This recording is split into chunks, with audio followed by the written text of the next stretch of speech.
Hello and welcome to the Beyond Shakespeare Podcast. And today we are talking about full cast audio adaptations of plays. But for once, it's not something that I or the podcast are producing ourselves, but it's other people out in the rest of the world are doing this. In fact, there's been a nice little flurry of online productions, audio or visual, and it's lovely to be able to celebrate them and share them with you now.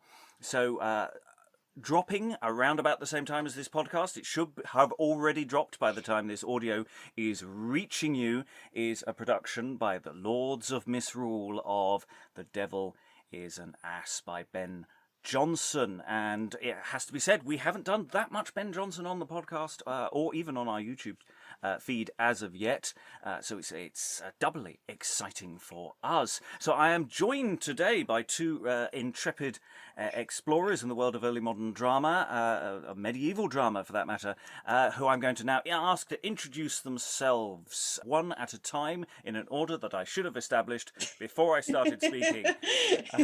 So someone leap in and introduce yourself. I'm Nic Peard. I am directing and editing the Devil is an Ass production from the Lords of Misrule. I am somewhat of an interloper when it comes to medieval and early modern drama because my research interests are in Star Wars and Harry Potter, but I fell in with the Lords of Misrule when I first joined the University of York on my MA programme, and they've not been able to get rid of me yet, despite me having no earthly business being here. So that's me in a nutshell. I'm Ross McIntire. I'm a PhD student in medieval studies. Actually, I'm now Dr. Ross McIntire. I've actually finished.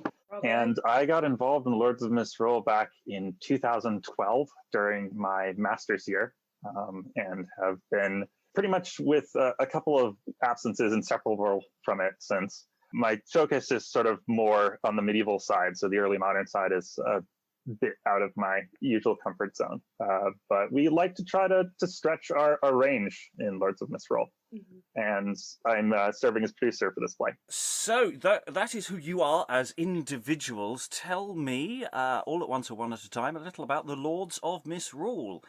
What are they, and why do they rule? Well, why we rule for many different reasons, and maybe some people would disagree with us. But we are a group of mostly postgraduate students and some alumni across the University of York, mostly based at the Centre for Medieval Studies. That's where we live. King's Manor, the gorgeous building that sits in the centre of the city of York, is our home. Not that we've been able to see it for the better part of a year, but that is where we live. And we have a tradition spanning back, so is it almost 50 years at this point, Ross? Early 1980s, yeah. In the early 1980s, the group was first founded, and it's just been handed down as a sort of beloved society from one group of committee members to the other, just nurturing this tradition of performing medieval and early modern texts and making them as accessible as possible to both academic and lay audiences. So 50 years on, audio dramas are a bit of a new frontier for us, but typically we produce 3 physical performances a year, and then we might also go abroad. York, if you can count, go to Oxford and Leeds as abroad in York, and we hopefully have a couple of additional plays here and there, but unfortunately that's also been cancelled as well. So we've been in our homes since, but still Lords and still kicking. Yeah, I mean, it is really interesting the amount of activity that's lockdown and this pandemic has created. That we still want to create productions, we still want to be active and busy, and out of this adversity, that you're still doing this. If we didn't do it, we'd probably go a bit mad. I mean, the whole reason we have Lords essentially is to distract us from our academic work or our real person jobs. Being deprived of Lords for an entire year due to COVID really wasn't an option. We had to figure out some way how to do this, and we thought about possibly doing video productions, but that seemed like an awful lot of work. And then we hit upon the idea of doing audio ones, and yeah, that's worked out pretty well so far. The format has worked out beautifully, but we just, as Ross says, we just refused to go dark once COVID hit. It did, as Ross rightfully says, it sort of formed backbone of a lot of our cast members, so social lives. A lot of our members are joining the centre for just 1 year for a master's programme. We do get the occasional PhD student like Ross who stays around for a little bit longer, but we also have a couple of people who then remain in York and continue to join us from outside the university. But it really it's a ready-made group of friends just on your doorstep when you arrive, and especially for international students often coming from the States, there's just a ready-made group of friends with a like-minded interest in amateur dramatics and medieval studies, and you just fall into it really quickly. And it just seems such a shame just to shut our doors and just to not do anything. And so that's where the audio dramas, as Ross have said, have come from, and that's what we will continue doing until Boris says we can go back to King's Manor. And it's actually quite cool because the audio dramas have given us the opportunity to bring back people who aren't in York. We've had an old Lords person who was in the Netherlands who was able to contribute to our Canterbury Tales production. And we've had several people from the United States, people that have left Lords after their master's programs, who've been able to just come along to these rehearsals and be part of the group again. And we can't go to the pub afterwards, but we do hang out and do online games and maybe drink a little bit, as much as we can. So it's had its advantages, actually. It has. I do miss the physical performance, just being in that room together and creating something as a team. There's nothing quite like it, and it's not a replacement. But just to have in our production, in our first audio drama of the Canterbury Tales, just to have Arcite and Palamon bickering in that cell together while one of them was in Ireland and the other one was in the Netherlands. There is a magic in that as well.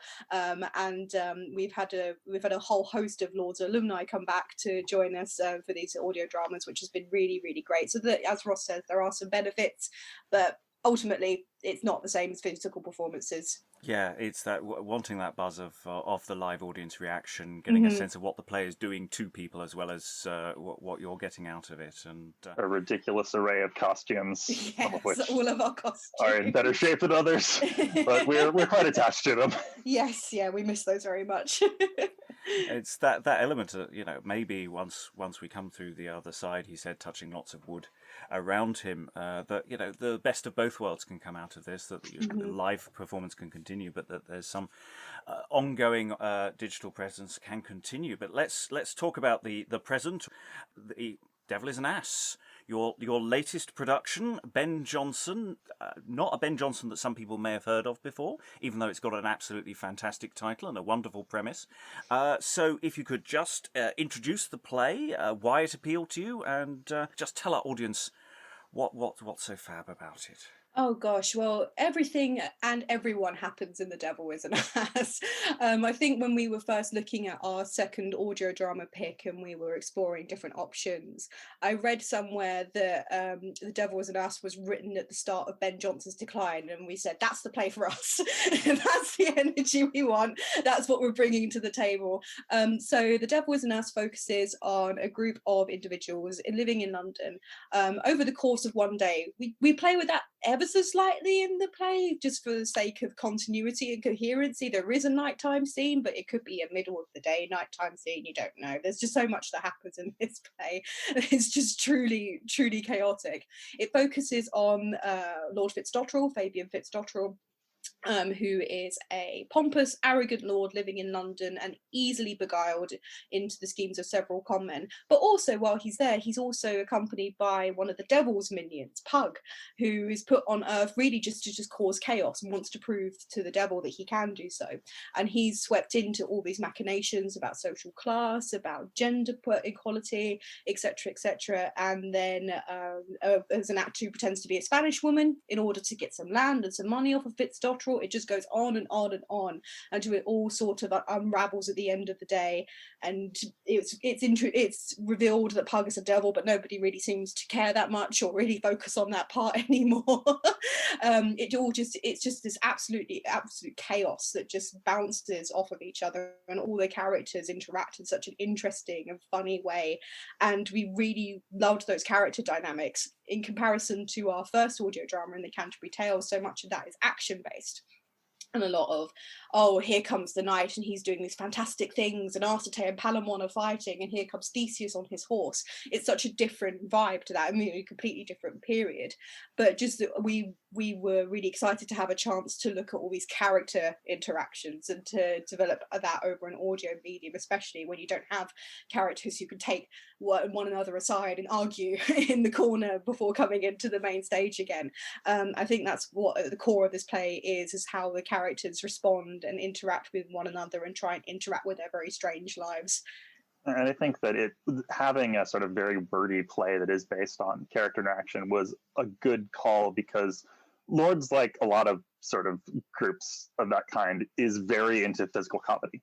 A lot of our in-person performances depend on being able to see the actors doing things, interacting with things. We even have sort of a tradition of improv on the last night, which can be improving lines, but just as often as just improving actions or expressions or sort of other things like that. And obviously we can't do that with an audio drama.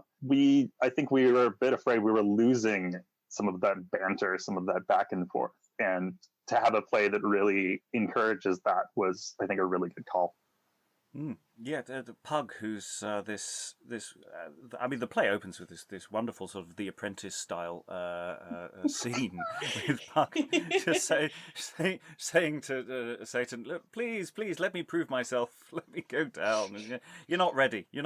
But it's got such a strong premise, and it grabs you really quickly. And just to move on to something we've broadly touched on about, the process of making something happen in lockdown, but also the process of adapting a play for radio or audio. The physical nature of plays, the stuff that you lose as well as the stuff that you gain, and also the fact that Ben Jonson the plays can be quite long, and so there's a question of understatement of the year. Yes. This is after we shortened it. Yes. Yeah. So in terms of adapting it, how much have you, in terms of cuts or changes or things that don't necessarily work as audio? I mean, it's that question of how do you navigate all of those different things pulling in different directions? It takes a lot of hard work. It's something I really enjoy because even though I'm a bit of an interloper, as I've said, in medieval and early modern studies, my first degree was in creative writing, so I kind of know how to get a script to be like, right, how do I hammer out a narrative that's it's sort of it can live on its own, regardless of the historical context. I'm not necessarily approaching it in terms of what's most authentic, but what is the most appealing. And it's a fine balance to walk, because obviously I don't want to just chuck out all of the sword fighting and replace it with lasers as much as I would like to. I think maybe some academic people and listeners might be a bit concerned. So it's a fine balance to walk, but I'm approaching it more as a kind of sort of like technical challenge than a sort of academic challenge, if you get what I mean. So yes, as you said, the play was awfully long. It was 200 odd pages, Ross, wasn't it, when we first took a look at it? Yeah. And we first had the transcription. I feel we took maybe 15% of it out. We took, I would say even more. We got it. We brought it right down to sort of like 100-ish pages. One of the things that was really important that we had to do is, again, a sort of limitation of the audio medium, is that you can't it's harder to distinguish characters from each other when it's visually costumes and just different human beings standing on stage. So we did compress a few roles and switch some lines just to try to create these more recognizable characters so that you could associate certain kinds of dialogue with certain voices. That was something we really had to work on. A lot of that also comes in just where we're saying that we have cast members who are joining us from the Netherlands, from the States. We really play with accent differences in this play. We have Fitzdotterel, played by our wonderful Stephen Hughes, who has a very traditional received pronunciation, and then there's our dear Soren, who is our Pug, who is a San Francisco brawl. And the two play off each other very, very well and are extremely distinct. And that works very, very well in terms of character dynamics. And as you say, Ross, making sure characters are recognizable from one another. When it came to that, was what we kept in mind, and keeping characters as sort of representative of themselves as possible without losing too much. As you say, there is certainly so much back and forth in Ben Jonson's work. I remember distinctly, I think it's the scene in which Wittipole is taking his allotted time to speak to Frances, and is trying to regale her and trying to woo her while Fitzdotterel is there. You know, it's a just perfectly reasonable arrangement. And before that takes place, I think Fitzdotterel and Wittipole talk for 3 pages about how witty they are, and they just go back and forth, and it's just like, I'm the wittiest, no, I'm the wittiest, I'm the wittiest. And then Fitzdotterel says, well, this is besides the point. And I'm like, that's where I cut this. this Thanks, Ben. You provided a very nice guide there to where to cut. Ben Jonson has said this is where we get back onto the point, so I'm going to remove anything from here that says this is not besides the point. So it's just working with just like the hints within the script and within the text as to when those characters are moving back onto the point and there isn't so much wordplay anymore. It also makes things really succinct. I think if we had just gone with the original script, we would have been recording and editing for months on months. We've basically been recording this since about late October, I'd say, Ross. I think that was about when things kicked off. I think if we'd stay with the script as it was, we'd probably be looking at a release in March. It'd been another 2 months worth of work to go through. But even then, I don't really know necessarily in terms of an audio drama if a 4-hour audio drama is necessarily that accessible to listen to. Like, where does one find time to sit down for a 4-hour audio drama? I mean, maybe some of the most dedicated people out there could, but I don't know if it would hold my attention for that long. There is an interesting question about that, because it depends partly on how you format it and how you put it out there. If it's something that has an episodic nature to it, you can release it in episodes, and people do listen to things in the background. But it is this case. I mean, the text, to put you another way, is 30,000 words long, and the Rubicon for us for a 2-hour play is 18,000. So when you're saying 4 hours, and defending the idea of cutting a play, for a theatrical production, you really can't play this uncut. And in fact, most of Ben Jonson, there is a process of adaptation, just simply because there is too much material for anybody's arse to survive. Yes. And so it really is this matter of saying this is material that you're going to be playing with, and trying to get the best out of from the kind of production that you're trying to produce. I don't think this is a play which feels very episodic in that way. And that way, keeping a central narrative makes a lot of sense to me from a distance. I mean, it's meant to take place within a day. There is only so many times, I think, obviously with audio and editing, there's plenty of fantastic resources out there for free Foley and free tracks, but I was unsure whether or not I wanted just the same street audio or the same tavern audio just to continue playing over and over if it took place within one day. So as I said, there is a night scene just to break up a little bit of that and just to provide a little bit more flavour sort of audibly. Another thing we did to try and sort of tie everything together, because a lot of the raw text of the play doesn't even really indicate when someone's walking on and off stage. They're all there and all chatting to each other about what's going on, or they're all having, one set of people are having a secret conversation while the other characters are going on about their business. And so we introduced 2 narrators who sum up before you go in as to what the scene is about, and I think that provides some really key context clues, and it really gathers the sort of like individual narratives of the scenes together as well. And the narrators also, again, they play on very distinct accents. We have our lovely Taylor Peterson, who is joining us from Florida, and then we have our lovely Daisy as well, with a Yorkshire blend of Welsh as well, and the 2 of them also play very well with each other audibly too. And they really summarize what's going on in the scene before you listen to it. They're like, oh, okay, I'm with you what's happening on this scene as well. And they occasionally comment what's going on as well. I think at the end of the scene where Witterpole is revealed to be, or will be taking on the role of the Spanish lady, the narrators sort of say to each other, but wasn't it meant to be that Robinson bloke? And the other one goes, no, I've got no idea what's going on either.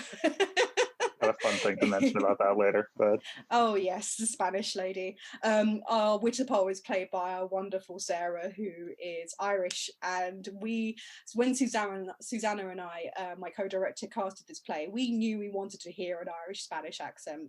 We knew we wanted it, and we were going to make it happen, and it delivers. Yeah, I mean, we definitely had to do a bit of streamlining, especially with the various schemes that get involved. Some of them are kind of more comprehensible than others. I mean, I particularly enjoyed the land drainage sort of scam that was going on, just because it seemed very topical because of the activity that was going on at the time. We definitely had to compact that a bit, so it was really just about 2 scenes of sort of Nearcraft's kind of floating these ideas to Fitzgerald instead of the like 4 or 5 there actually were. It sort of becomes more of a cohesive one scheme in which the sort of Witterpole gets a foot in the door via offering him a cloak. Injin also is there to kind of like lure Fitzgerald into sort of Meercraft's grander scheme of just generally a money and land grab. You know, we're just gonna sack this man for all of his work, and we're just gonna off with pop. So it does have a much more coherency. I mean, if in this opposed to a sort of physical staging, we could make it quite clear that the different schemes were afoot with the different sets of characters appearing. But as Ross says, we do need to kind of like streamline this a bit. But I really like what we've come up with. It's snappy. You know, you jump from one thing to another. You can pick up the different narratives that are happening and all the different schemes that are happening. And then when it all sort of like collapses at the very end, it's satisfying.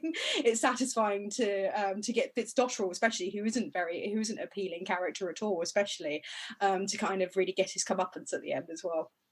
It does also kind of do Fitzgerald a bit of a favor in that he's not calling for like 4 different schemes. It's more just 2 different schemes. Yes. Because I think sometimes it does beg to believe just how credulous he is. Yeah. I didn't want to have to release a play that needed like readers' notes ahead. It's like, now this is the part where Fitzgerald's entering into scheme 3.A. But it's interesting what presentation. It's interesting what you just say about the narrator, though. That is something that we've found in both the plays we've done so far, is that having a narrator to explain what's going on, especially if we've had to cut a scene that wasn't particularly crucial but did sort of move characters from point A to point B, has been so useful, because just conveying that through dialogue is extremely difficult, especially because even just getting characters to say their names can come off as very clunky. Mm-hmm. Yes, in the first scene where Meercraft's conmen, Witterpole, Manley, who I voice, and Injin are together, I think when I wrote that, I pretty much had like, what say you, Manley? Oh, I don't know, Injin. What does Witterpole, who is about to speak next, think? And that's very difficult to kind of balance, but you need that when you don't have people physically walking on stage, and it gets a little bit more clearer. But as I say, I'm really proud of what we've done. I think it really is a testament to Ben Jonson's creativity, and also we do have additional performances of his sonnets that will be interspersed through the scenes as well as thematically appropriate, which I'm really excited for as well. It does feel like a real celebration of his work, and easily one of our biggest undertakings as a group, I think. Generally, we've had a couple of complicated plays before, but like in terms of the workload and the sort of like intricacies of the script development and the editing process as well, this has been one of our largest undertakings, and I think it shows. I think it's us figuring out what we're doing and how we're doing it in these weird circumstances, and I'm very proud of it. I mean, it's a really interesting technical challenge you've touched on, because obviously, you know, I know this from our own work. You know, the problem with plays with more than about 8 characters on audio is how do you get the audience to keep them in their heads? So, you know, that's one of the advantages of being able to cast your net as far as around the world as you like, is that you can get radically different accents and radically different voices to make it clear just who people are. But we also have this challenge of trying to introduce people to genuinely a text that they don't know. Whether, a various texts, maybe with, say, the Canterbury Tales, people might know some of them. They might not know all of them, but they will probably know the more famous one, at least ones in outline. Majority of your audience won't necessarily know anything about Devil is an Ass, and they won't know Ben Jonson. And that's one of those big challenges for any play that isn't already lodged in the popular imagination, of how do you get people in. I mean, I sort of cheat because we do separate episodes beforehand where, we basically explain everything in great and excessive detail.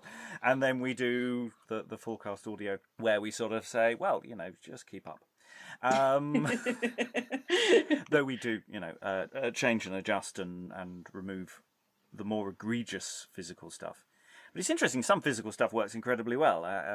Battle scenes work remarkably well on audio, but punch-ups less so. So it's interesting, sort of scale issue. So yeah, reintroducing or helping to reintroduce a lesser-known Ben Jonson play. But Ben Jonson, we've already been perhaps a little rude about the amount of text that Ben Jonson produces. But I don't think anyone should ever do that, because it's material we can do with, there's nothing worse than a play which is missing good scenes. Mm-hmm. Ben Jonson supplies us with so much wonderful material. Which in case of medieval plays can be quite literally missing scenes, and as in pieces of the manuscript are missing. And so it jumps from one point to another, and we have to come up with something in the middle. So that's not a problem with Ben Jonson. No, it's too much to work with sometimes. We've done Mortimer His Fall, which only has the opening speech and a couple of lines. Lovely speech, really good. I highly recommend it. So yeah, Ben Jonson. How would you sell Ben Jonson? How have you enjoyed Ben Jonson? Not just this play, but any other Ben Jonson that you've encountered. I mean, you came to him for I'm sure lots of reasons. So yeah, and any thoughts on Ben? Man, yeah, he's just an extraordinarily interesting individual. What a lived life he had. Yes, he really did cover the whole bases. I mean, he went to the Netherlands to fight and apparently killed a man in single combat. He then ended up killing a fellow actor in a duel. Busy man. As someone who's interested in medieval religion, the fact that he basically went back and forth between Catholicism and Protestantism in the 17th century is quite something.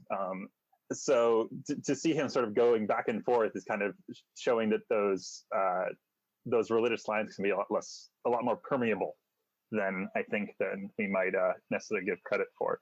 And he just sort of seemed like a bit of a ham, honestly. I did enjoy reading about how he and some of the other playwrights like Thomas Dekker and John Marston were basically referring to each other's works / slagging off each other's works. So much shade. So much shade is thrown between them. The War of the Theatres is absolutely fascinating. It's always nice to have a playwright who has committed murder, and the early modern, we've got a fair few actually. It's not a large club, but a really lived life. So the works and this play. Well, any thoughts about him as a writer and working with him? I mean, he evidently was just like brimming with ideas. There were just lots of things that evidently caught his attention, and just the overload of things that are in Devil is an Ass, of just so many different references to all sorts that are just really very interesting, and the way that he expresses them as well is just so eloquent. And there were some moments just in reading the script that just genuinely had me laughing forever. And I think that it's my favourite part of the scene in which Pug meets Fitzdotterel for the first time, and he introduces himself as a devil, and Fitzdotterel says, "Well, you've not got cloven feet." And Pug's just like, "Common mistake." That's genuinely really funny. And it's just one of those things, it's just the way that characters kind of like treat each other and respond to one another is something I really like in this work. And just to work with the writings of a man who just evidently had such an exhaustive imagination, and evidently was drawing from the sort of momentum of his own life in the way just things happen just so quickly, just one after another, one thing after another. Events are just stacked up on top of one another in this play. It was so much fun to get people interacting with one another in this way as our actors. And it does come back to sort of how the sort of spirit that Ben Jonson has in The Devil Is an Ass sort of really chimes in with the spirit that Lords of Misrule kind of have in the way of textual accessibility and sort of like in the spirit of creative collaboration that we have. We are a bit of a clique, but we work very well together. And this is kind of like the sort of self-referential parts of Devil Is an Ass, the sort of like snappy conversations between Whitterpole and Fitzdotterel, especially between Sarah and Stephen, are great, because when I was editing that, I could hear Sarah grinning while shouting at Stephen about sleeping with his wife. And it's just truly fantastic. And it's really been able to bring us together in the same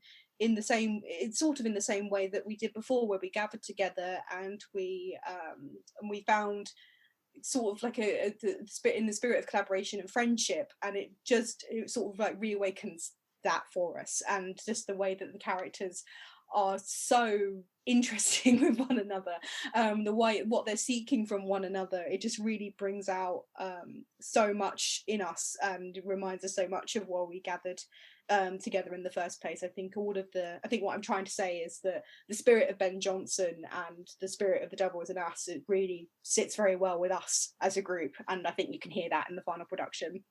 Then one of the things that I alluded to earlier was when I was doing some research on the play itself, finding that reference to Robinson as someone who could potentially play the Spanish lady, and learning that he was an actor with King's Men, and he was known for playing female parts, and he very well may have actually played Whitterpole. I don't know that we've had anything that direct in our Lords productions, but we've absolutely had some sly references to previous ones that people would pick up on. Yes, absolutely. Especially when we do our third night, our third night improv. Yes. So I agree with Nick. I think that close camaraderie that I think probably worked really well with a company like the King's Men is something that we kind of have a bit with Lords. Mm-hmm. I wouldn't say a bit, I would say a lot. I mean, it wouldn't just be a bit of that got us together on Zoom for the better part of a year to have me be like, okay, so could you just like, when you're grunting, when you're being beaten up, could you just like add it several times? Like, could you do it in a more posh sense? And me like also writing to other people, just be like, can I get that sound where you were just sort of crying in the corner? That would be great, thank you. You know, asking for these things over Christmas break, being like, oh, I didn't get that. Can you please send that to me? Yes, could I have a selection of screams, please? Yes. You start turning into Clem Fandango remarkably quickly. I mean, I think I scared my wife a bit once when we were doing the Canterbury Tales, and I was playing the carpenter who was beating up the hapless Absalom. Or no, Nicholas. It was Nicholas, yeah. And so I had to record myself shouting and beating up a couch, and I think my wife was a bit taken aback by that. That was all I was recording and just sending it on to Nick. Oh, it was brilliant. It was totally brilliant. I mean, one of the other like benefits of the just sort of like the spirit of Lords and who we know as well is that we've got some original music in this production as well, which is really, really cool. It's only very brief. It's our friend Erica playing the harp for us as Whitterpole confesses his love to Francis, and it's just one of those little touches, like knowing that this is someone that we know and an old Lords family member coming back just to give us just this extra piece of music. It just really brings the productions alive. In a sense, and a real testament to who we are as a group. But to bring it all round, the camaraderie, as Ross said, sort of like that Ben Jonson evidently demonstrates in his love for the theatre scene that he was in, sort of corresponds very well with what we stand for sure. I do find it interesting that the time period this seems to have been written, because I was seeing that Volpone is sort of 1605 to 1607, and this is 1616, I believe. So he's at the court. I guess he's been named poet laureate at this point. I do find it interesting that he's got this very scathing take on people like Fitzstottrell, these sort of new money types, and then the sort of con men that are taking advantage of them. It has a feeling like he's lived in this world, gotten very, very sick of it, and then moved on to another place and is sort of ripping it off in his work. So yeah. you can sort of tell he's moved to a slightly different point in his life when he's written this. Yeah, I agree. Final thoughts. Where are you going next? Well, Ross, it's your turn next, isn't it? In the director's chair. So I'm going to be directing an audio adaptation of two of the morality plays, which are late 15th, early 16th century. That sounds a lot less interesting than it actually is, because while these do have sort of didactic morality or like sort of moral purposes, they're really quite funny. Some of them are actually quite crude. And the two we're looking at are Everyman and Mankind. They're both sort of heavily allegorical, sort of the search for salvation through sort of various means. But we've got some interesting plans. We're going to try to integrate sort of the same narrator type thing that we're doing in The Devil's an Ass, and try to make it a bit more kind of an experience, because we've performed those plays on stage in the past. I wasn't involved in those, but Lords has, and we obviously want to do something a bit different. And my co-director has some very interesting ideas going forward, and so we'll see how that all works out. But I'm quite excited for it. Shout out to Isabel. No expectations. Yep. No, don't worry about it. So we're hoping to release that. I mean, probably sometime April, May, something like that. As your editor, we'll see. Yeah. Yeah, not as long as The Devil is. No, when Ross sent me the script and I saw that it was only 50 pages, I was like, oh, it'll be doddle. no problem. Though, to be fair, doesn't Mankind have a gap? Is that the one? Yeah, gap? Yeah, there is. It's one of the ones that does have a gap, which we've filled in a little bit. We're not sort of trying to add in too much. No, we'll have some interesting stuff in there. I think some like original Latin in there as well. Just branch out a little bit, get some more academic integrity back again. I think just as we're looking to the future, I think my favourite part of The Devil is an Ass, it being the second audio drama that we've all worked on, and speaking personally as like the second time that I've directed and edited an audio drama. I was also responsible for the Canterbury Tales in that regard as well. It's been nice to find our rhythm in this. And so Canterbury Tales was kind of like, what are we doing? Okay, we're going to do something. Great. What? Oh God. And just getting everybody together and finding sort of like the right happy medium for everything. Like, how many takes of something do we do? How many times do we meet to record this scene? Do we want to keep rehearsing it before we do a final take? How much time do we need? And so it's been really wonderful to find our rhythm in this, and to finally find our pacing, and to know what it is that we're actually doing when we produce these audio dramas. I think that's probably been my favorite part. And I would certainly hope you could hear from my own ego as an audio editor, that you can hear the difference between Canterbury Tales and The Devil is an Ass, and how much our quality overall has improved. I'm extremely proud of my cast. If any of you are listening to this, I hope so. I'm all very proud of you. You wind us up. You wind us up on the committee, and when we're directing and producing and trying to wrangle you all. But we love you very much, and we're very thankful for you all coming forward and trusting us with these weird schemes and ideas as we're trying to sort of keep everything together in lockdown. You feel very patient, and I'm just very grateful for you all. Thank you. It's a sappy bit over. I'm sure there's an email from me you need to read, because I go do that. I definitely think we might look a bit more into some early modern drama. We've tended to focus more on medieval, but there's only so much medieval drama there is. And Lords has done Volpone in the past. They've done a few other sort of things at that time period, but I think there are more, especially in terms of comedies, which our current group of Lords people, I think, is very well suited to comedy. Yes. Because we've got this camaraderie, because we've known each other for years in most cases. And even the people that join year to year, everyone seems to click very quickly. So I think looking into seeing more comedies in the early modern period might definitely be something we should do. It really seems that the academic sphere on Twitter has really welcomed that there's an upcoming production of The Devil Is an Us that can be listened to.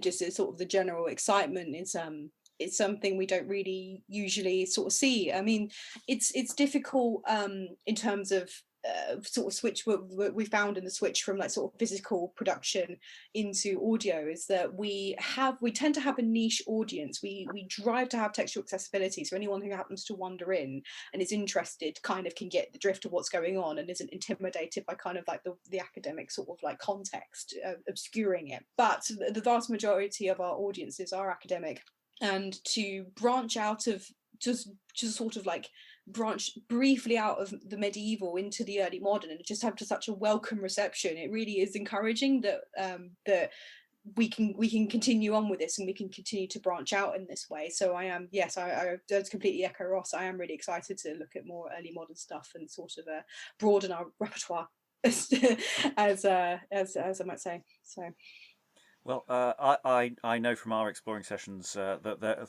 we've got a long list of fun comedies we can recommend if you're oh, please. hunting for comedies. Not mind that at all. No. It's that thing of being able to create accessible things that live on the internet that anyone can access. And that's really one of the reasons I wanted to talk to you, because it chimes very much with what we do, is that, if we want to extend the theatrical repertoire, to build a larger audience for people to see things live when, once again, hopefully, we can do these things live again, one has to use the wider media tools that are available. And it's lovely to see another group engaging and doing not just one, but planning more. And I'm really looking forward to seeing, or more importantly, hearing what you're doing in the future. Thank you very much for your time. Thank you. All that remains is to thank my guests, Nic and Ross, for sharing all their wonderful thoughts about the Devil Is an Ass by Ben Jonson. The audio for that should be available by the time this podcast is released. Links to that will be available in the show notes. Otherwise, you should be able to use a search engine. It will probably bring it up eventually. That's what the internet's for. That's how it functions. Do you really expect us to spoon feed you everything? Oh, you do? Okay, the links will be in the show notes. Thank you very much, and goodbye.